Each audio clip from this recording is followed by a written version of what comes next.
안녕하십니까. 이슈시다 6월 20일 순서 시작합니다.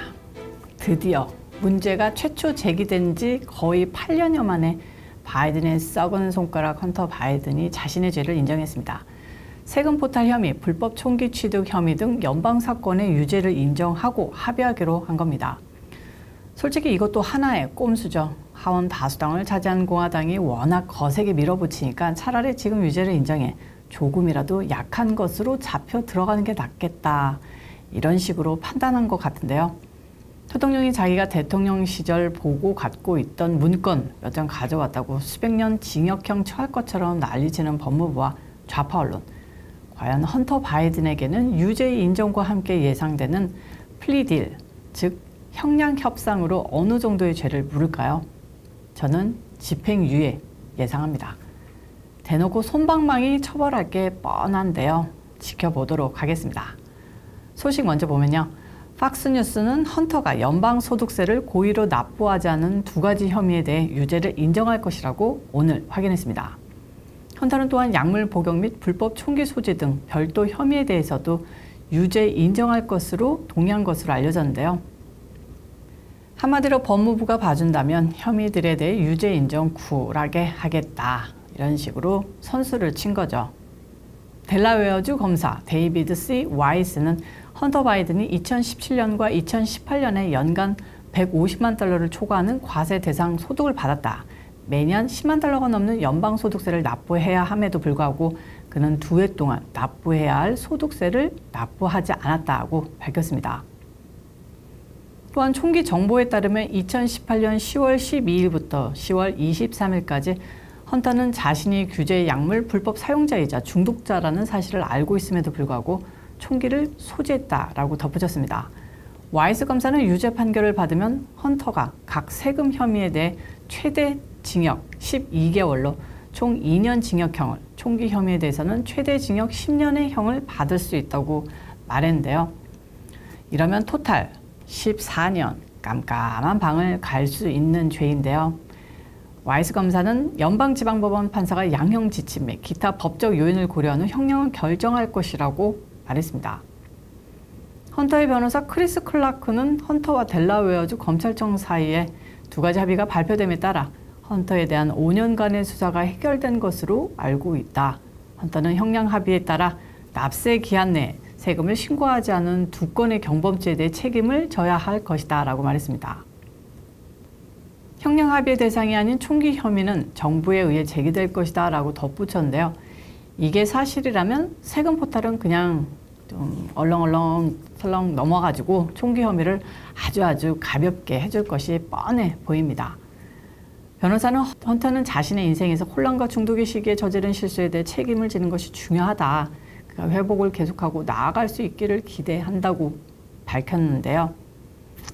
아주 대단한 천재 예술가이자 천재 로비스트로 난다긴다는 전문가들도 못 받는 억대 월급을 우크라이나 국영 회사에서 받으면서 떵떵거렸던 헌터. 전혀 동정이 가지 않습니다. 하지만 이걸로 과연 끝일까요? 이번 합의 내용에는 바이든 일가가 받은 중국 측 자금 700만 달러에 대한 내용은 전혀 들어가 있지 않습니다. 우크라이나와의 유착설도 여전히 조사가 필요하고 모든 게 고구마 줄기처럼 엮여 캐면 또다시 불거질 내용인데요. 이번 유죄 인정으로 헌터는 얼렁설렁 나는 내가 저지를 죄 참회를 했어. 그러니까 미국민 여러분들 죄 많은 제 얘기는 이제 잊어주시고 다음 선거에서 우리 아빠 또 찍어주세요. 이렇게 쇼를 하겠죠. 어쨌든 델라웨어주에 배치된 대배심은 이번 조사 과정에서 헌터의 비즈니스 파트너 일부와 혼외로 헌터의 아이를 낳은 여성을 포함해 여러 증인의 증언을 들은 것으로 알려졌습니다. 델라웨어 검찰 측의 조사에 대해 바이든은 수사관들과 협력하고 있으며 내 아들이 어떤 잘못도 없다는 걸 100% 확신하고 있다고 말했었죠. 바이든은 그와 그의 아들이 해외 사업 거래에 대해 논의한 적이 없으며 연방조사는 대통령과 관련되어 있다는 징후가 없다고 주장해 왔었습니다. 백악관은 수사에서 대통령을 제외시키려고 무던히도 노력해 왔는데요. 그런데 이번 헌터의 유죄 인정으로 이제 어떻게 발뺌을 할까 기대가 되긴 합니다. 또 기대되는 게 있죠. 헌터를 잡아서 바이든도 함께 치겠다는 공화당의 계획은 어떻게 될까요? 유죄 인정으로 다 끝난 게 아니겠죠. 만약 그렇다면 이건 뭐 국민들 바보로 생각하는 걸 텐데요. 아무튼 이 소식 이슈이시다가 계속 팔로우 하겠습니다. 다음 수다입니다. And it's the least consequential part of this whole meeting for you. I promise. All right. God save the Queen, man. 바이든 대통령이 커네티컷에서 총기 규제에 관한 연설을 마칠 때 한 말입니다. 폭풍이 다가오고 있기 때문에 참석자들과 악수를 할 수 없을 것이다. 신이시여 여왕을 구하소서라고 말한 겁니다. 이런 기이한 표현을 한 바이든은 도대체 무슨 뜻으로 뭘 전달하려고 한 걸까요? 결론은 아무도 모른다입니다. 백악관 수석 대변인 올리비아 달튼도 그의 발언이 뭔 말인지 모르겠다고 인정했고요. 6월 초 콜로라도 스프링스의 공사 졸업식에서 모래주머니에 발에 걸려 넘어져 참모의 부축을 받고 일어난 적이 있습니다.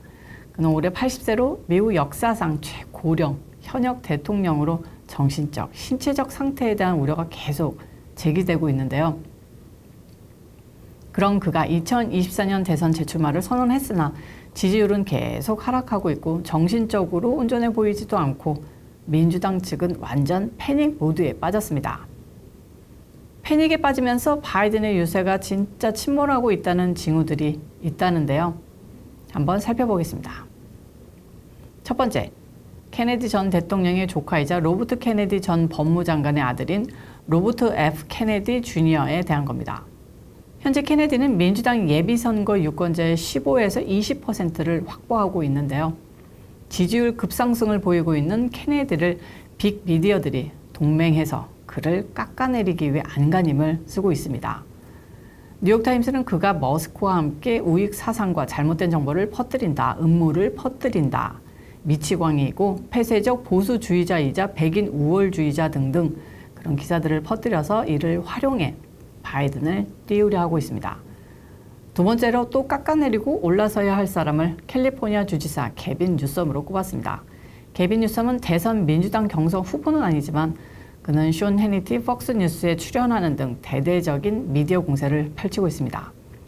그 또한 전국적인 관심을 모으고 있고 뉴섬은 민주당이 바이든에게 수건을 딱 던지는 순간을 기다릴 가능성이 있고 그는 준비가 되어 있을 것으로 보고 있습니다. 다음은 민주당은 중도 그룹인 노 라벨 후보들에게도 신경을 곤두세우고 있습니다. 민주당원들은 조 맨친, 니키 헤일리 후보 또는 다른 후보가 공화당 후보보다 엉클 조를 더 약화시킬 것이라고 확신하는 것 같고 이를 저지하기 위해 물밑 작업 중인 듯합니다. 바이든에 대한 실망이 커지고 스트레스를 받으면 나오는 인물이 바로 오바마 전 대통령입니다.